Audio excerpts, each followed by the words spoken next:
നിങ്ങളുടെ ഇഷ്ട പരമ്പരകൾ എക്സ്ക്ലൂസീവായി സൺ നെക്സ്റ്റ് ആപ്പിലൂടെ തികച്ചും ഫ്രീ ആയി ഇപ്പോഴേ ആപ്പ് ഡൗൺലോഡ് ചെയ്യൂ.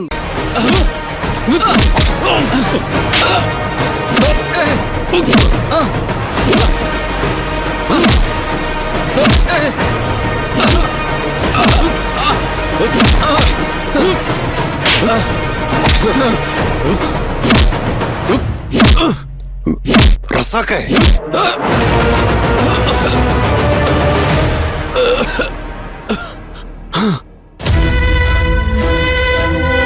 കണ്ടോ, കൊതി തീരെ കണ്ടോ?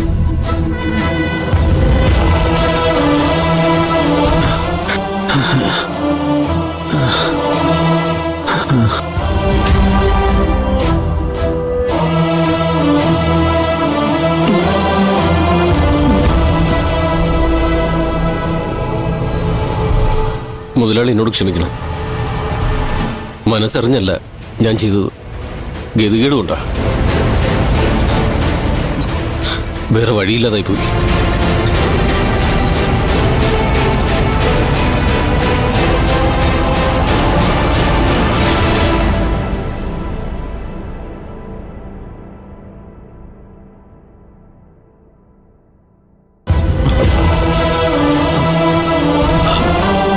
മോനെ,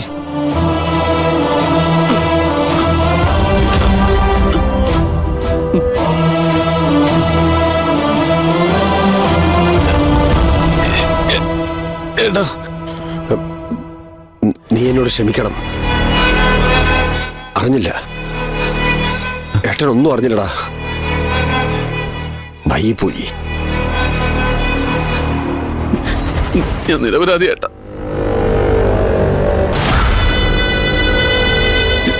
എല്ലാവരും ചേർന്ന് നമ്മളോട് പ്രതികാരം ചെയ്യുക. കൊന്നത് അവളാണെന്ന് പറഞ്ഞിട്ട് ആരും വിശ്വസിക്കുന്നില്ല. ഞാനും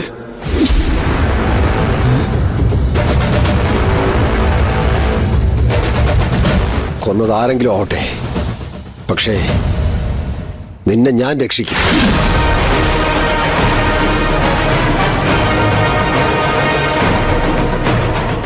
നീ പറഞ്ഞത് നേരാ.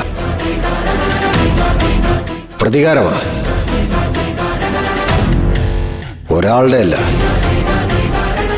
ഒരുപാട് പേരുടെ പ്രതികാരമാ. മാണിക്യമംഗലത്തിന്റെ പതനം കാത്തിരിക്കുന്ന ഒരുപാട് ആളുകൾ ഒന്നിച്ചിരിക്കുക. അവർ ഒരുമിച്ച് കൈകോർത്തിരിക്കുക.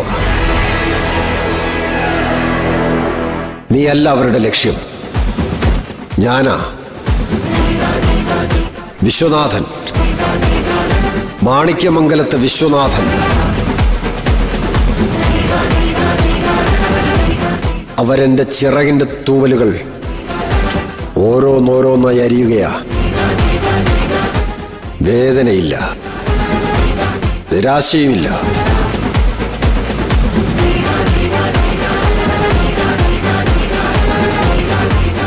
കാരണം എനിക്കെന്നെപ്പറ്റി നല്ല വിശ്വാസമാണ്. ഇനിയും തൂവലുകൾ കിളിർത്തു വരും. ആകാശത്തിന്റെ അതിർവരമ്പുകൾ കടന്ന് വിശ്വനാഥന് പറക്കാൻ കഴിയുമെന്ന ഉത്തമ വിശ്വാസം. നീ പേടിക്കണ്ട. കഴിഞ്ഞതെല്ലാം ഒരു ദുസ്വപ്നം പോലെ അങ്ങ് മറന്നേക്ക്.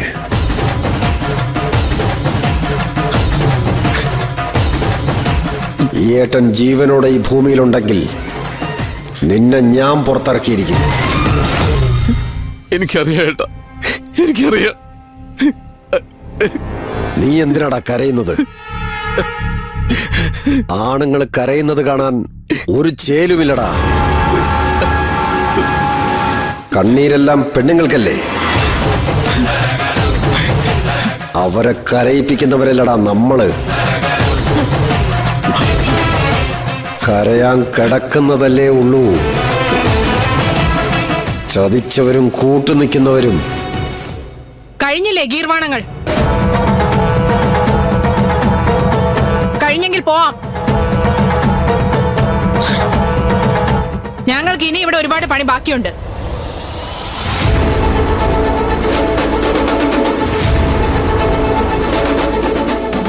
അഹങ്കരിച്ചോ?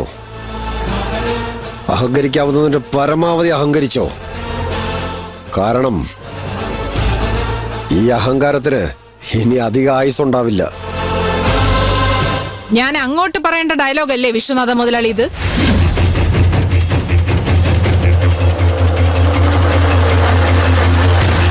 ഉച്ചസ്ഥായിൽ കൊട്ടിക്കേറുന്നത് നിർത്താൻ വേണ്ടിയാ. അതിന് ഏത് മേള പ്രമാണിയാണെങ്കിലും ഒറ്റ ഉച്ചസ്ഥായി കൊണ്ട് അവസാനിക്കുന്നതല്ല ഒരു പൂരവും. ചെമ്പട കഴിഞ്ഞാൽ പാണ്ടിമേളം. കൊമ്പും കുഴലും ഇലത്താളവും ചെണ്ടയും ഒന്നിക്കുന്ന നല്ല ഒന്നാന്തരം എലഞ്ഞിത്തറ മേളം. അവിടെയുണ്ട് കയറ്റവും ഇറക്കവും, തുടക്കവും ഒടുക്കവും, ഉച്ചസ്ഥായും അധോസ്ഥായും. മറക്കണ്ട. വിശ്വനാഥന്റെ പൂരം തുടങ്ങാൻ പോകുന്നതേ ഉള്ളു പോലീസുകാരി.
ഹലോ ഹലോ ഹലോ വക്കീൽ എവിടെ ഉണ്ട്? എനിക്ക് അത്യാവശ്യമായിട്ടൊന്ന് കാണണം. ഞാൻ വരാം.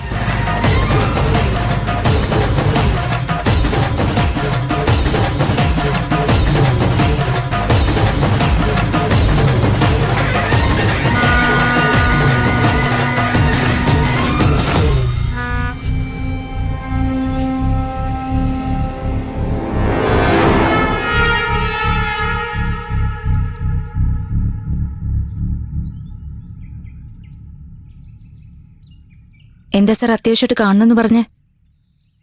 അജയനെ എത്രയും പെട്ടെന്ന് പുറത്തിറക്കണം. ഞാൻ അവനെ സ്റ്റേഷനിൽ പോയി കണ്ടിരുന്നു.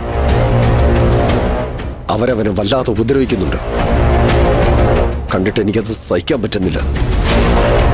ആ സിയയില്ലേ, ആ അലവലാതി പെണ്ണ്, അവൾ എന്നോട് പ്രതികാരം ചെയ്യുക. ഇതിപ്പോ എന്റെ അഭിമാന പ്രശ്നം കൂടി ആയിപ്പോയി വക്കീലേ. അജയൻ കോടതിയിലെത്താൻ പാടില്ല. ഒന്നുകിൽ സ്റ്റേഷൻ ജാമ്യത്തിൽ, അല്ലെങ്കിൽ ഈ കേസ് തേച്ചു മാച്ചു കളഞ്ഞ് എങ്ങനെയെങ്കിലും അവനൊന്ന് പുറത്തിറക്കണം. വക്കീലെന്താ ഒന്നും പറയാത്തത്? ഞാൻ എന്ത് പറയാനാ സാർ? നടക്കാത്ത കാര്യങ്ങൾ കേട്ടാ മിണ്ടാതെ നിൽക്കുന്നതല്ലേ നല്ലത്. നടക്കാത്ത കാര്യങ്ങളോ? സംശയം എന്താ? സാറ് പറയുന്ന കാര്യങ്ങളൊന്നും പ്രാക്ടിക്കൽ അല്ല. ബ്രഹ്മാവിനും ആയുസ്സിന് പഞ്ഞമോ? ആകാശത്തിന് കീഴിലുള്ള എന്തും നിഷ്പ്രയാസം സാധിച്ചു തരാമെന്ന് വീമ്പിളക്കുന്ന അഡ്വക്കേറ്റ് ദീപ്തി വർമ്മയാണോ എന്റെ മുന്നിൽ നിൽക്കുന്നത്? ഞാൻ ദീപ്തി വർമ്മ തന്നെയാ. പക്ഷെ മാണിക്യമംഗലത്ത് വിശ്വനാഥൻ ഇപ്പൊ പഴയ മാണിക്യമംഗലത്ത് വിശ്വനാഥനല്ല.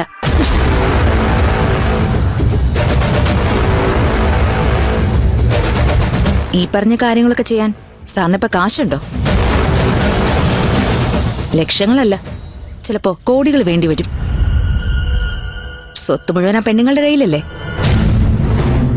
അജയനെ രക്ഷിക്കാൻ അവര് കൂടെ നിൽക്കുമെന്ന് സാറിന് തോന്നുന്നുണ്ടോ? രക്ഷിക്കാനല്ല, ചിലപ്പോ ശിക്ഷിക്കാൻ അവർ പണം വാരി എറിഞ്ഞെന്ന് വരും.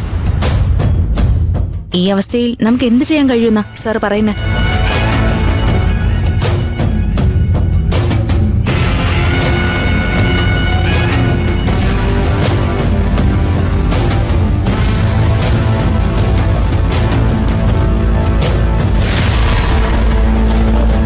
അതെ, രക്ഷിക്കാൻ 1000 വഴികൾ എന്റെ കയ്യിലുണ്ട്. പക്ഷേ അതൊക്കെ പണച്ചെലവുള്ള വഴികളാ. ഇത്രയും കാശ് എവിടെന്നെങ്കിലും മറിക്കാന്ന് വെച്ചാൽ തന്നെ നാളെ ഇത് തിരിച്ചു കൊടുക്കാൻ പറ്റുമെന്ന് സാറിന് തോന്നുന്നുണ്ടോ? പിന്നെ മിണ്ടാതെ നമ്മൾ കൈയും കെട്ടി നോക്കി നിൽക്കുന്നതല്ലേ നല്ലത്. വക്കീലേ, അപ്പോ അജയൻ വീട്ടിക്ക് വിട്ടുകൊടുക്കുക. അല്ലാതെ എന്ത് ചെയ്യാൻ പറ്റും? ഏതായാലും അജയൻ നിരപരാധിയാണെന്ന് സാർ പറയില്ലല്ലോ.